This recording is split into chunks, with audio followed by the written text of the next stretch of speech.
Tous unis contre le cancer du sein. C'est autour de cette assertion que se tient ce lundi 9 octobre 2017 la cérémonie de lancement officielle de ce qu'il convient d'appeler Octobre Rose. Il s'agit d'une mobilisation collective pour faire face à cette maladie qui, comme le cancer de la prostate chez les hommes, touche généralement les femmes. En général, la démarche en santé publique s'articule autour de 3 éléments essentiels qui sont la sensibilisation, la prise en charge, les activités promotionnelles telles que la communication pour le changement de comportement. C'est donc sur cette base que le ministère de la Santé a bâti l'ensemble de ses stratégies de lutte contre la maladie, en général, contenues dans un concept dont vous en avez sûrement entendu parler, « Ma santé, ma vie ». Ceci se ressent encore plus dans le cadre de la lutte contre le cancer du sein. Il s'agit tout simplement de mettre en avant la prévention et la mobilisation collective pour l'atteinte des objectifs et l'obtention des résultats. Le cancer du sein n'est pas une fatalité, mais à la seule condition de s'y prendre tôt. Témoignage d'une dame de surcroît agente de santé, elle-même victime de ce fléau. J'ai accepté ma maladie et j'en suis guérie. Et c'est suite à ça que moi j'ai décidé que, en tant qu'agent de santé, j'irai partout, inciter mes sœurs à se faire dépister le plus tôt possible. Car toute affection du sein n'aboutit pas forcément vers un cancer. Quand on s'y prend tôt, on en guérit et ça se soigne chez nous ici. L'État de Côte d'Ivoire, de son côté, ne cesse de multiplier les actions pour l'amélioration de la santé des populations.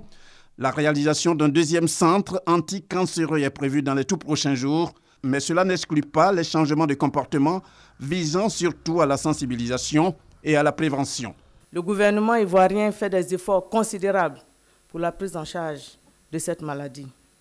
Mais une grande partie de notre destin se trouve entre nos mains. Nous devons, par nos attitudes, réduire les risques d'arriver à des situations où le mal a atteint un stade irréversible. En effet, si une femme sur 8 ou 10 dans le monde risque d'en avoir, il est prouvé que 90% des cancers du sein peuvent se guérir si ces cancers sont dépistés tôt. Alors, mes chères sœurs, ayons les attitudes de comportement qui sauvent la vie. Cette cérémonie de lancement de Octobre Rose a également été marquée par la signature d'un protocole d'accord pour la prise en charge des traitements de cancer, notamment celui du sein, entre l'État de Côte d'Ivoire et les laboratoires Hoffmann La Roche. Pour ce partenaire Roche, c'est la confirmation d'une belle collaboration entre les deux parties. Le vice-président ivoirien Daniel Kablan-Duncan, en tant que président de cette double cérémonie, a salué cette collaboration qui vise, selon lui, la gratuité totale de 4 traitements. Nonobstant la baisse importante déjà consentie par le gouvernement, la part de 10% à prendre en charge reste encore trop élevée pour les patients.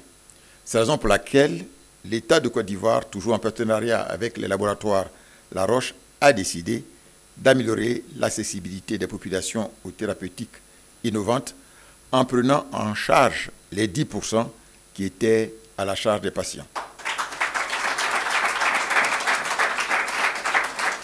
Cela effectivement porte la contribution de l'État de 30 à 40% pour le cancer du sein et de 25 à 35% pour les hépatites virales.